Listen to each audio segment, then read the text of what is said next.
From Washington, this is VOA News.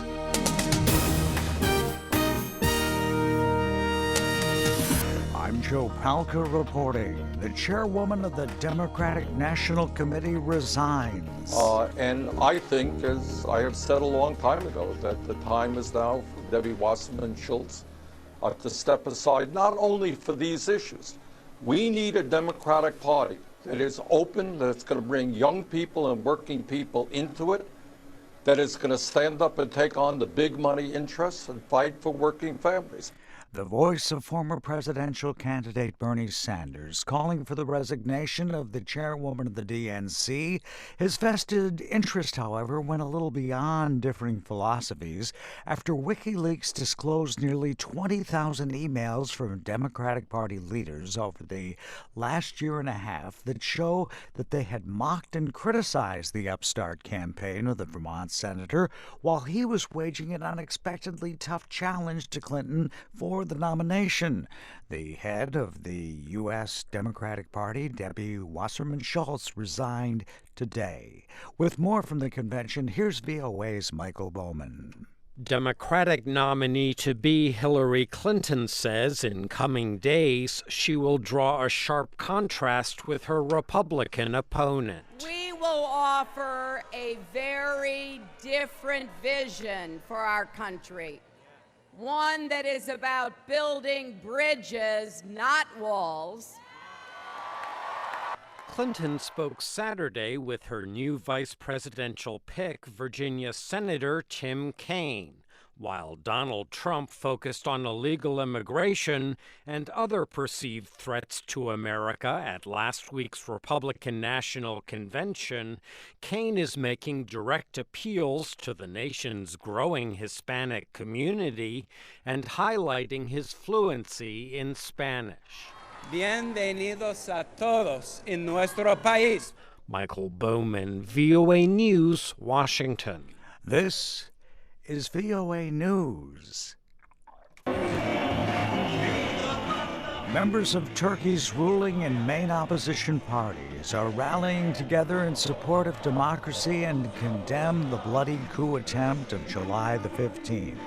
The rally, held under tight supervision Sunday in Istanbul's iconic Taksim Square, was called for by Turkey's largest opposition group, the Secular Republican People's Party. The International Olympic Committee has decided not to ban all Russian teams from competing in next month's Rio Olympics over allegations of an elaborate doping scheme, but they will have to toe the line on certain criteria before they'll be allowed to participate. This is IOC President Thomas Bloch. Every human being is entitled to individual justice. There we have set the bar to the absolute limit for how Russian athletes can achieve to compete in Rio. All of them have to meet individually these number of very strict criteria we have established today. Russian Sports Minister Vitaly Mutko says that he's grateful to the IOC for not imposing a blanket ban on Russians competing in the Games.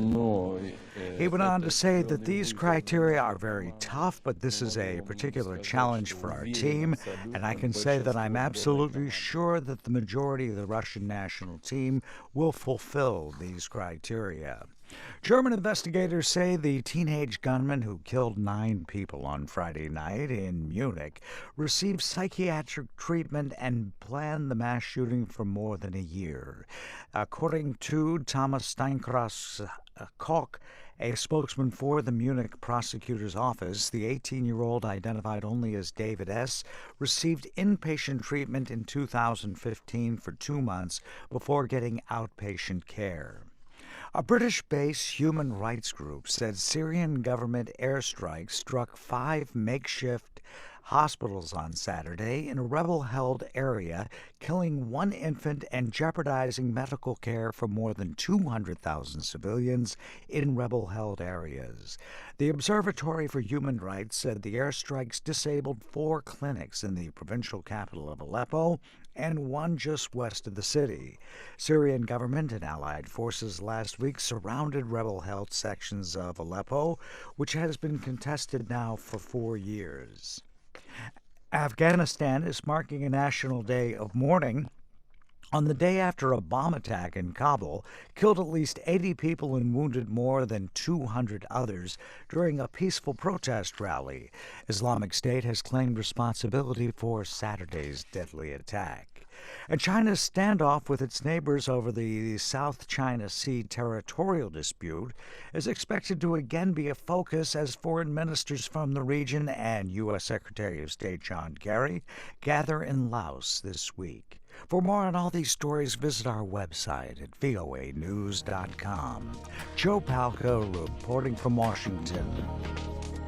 That's the latest world news from VOA.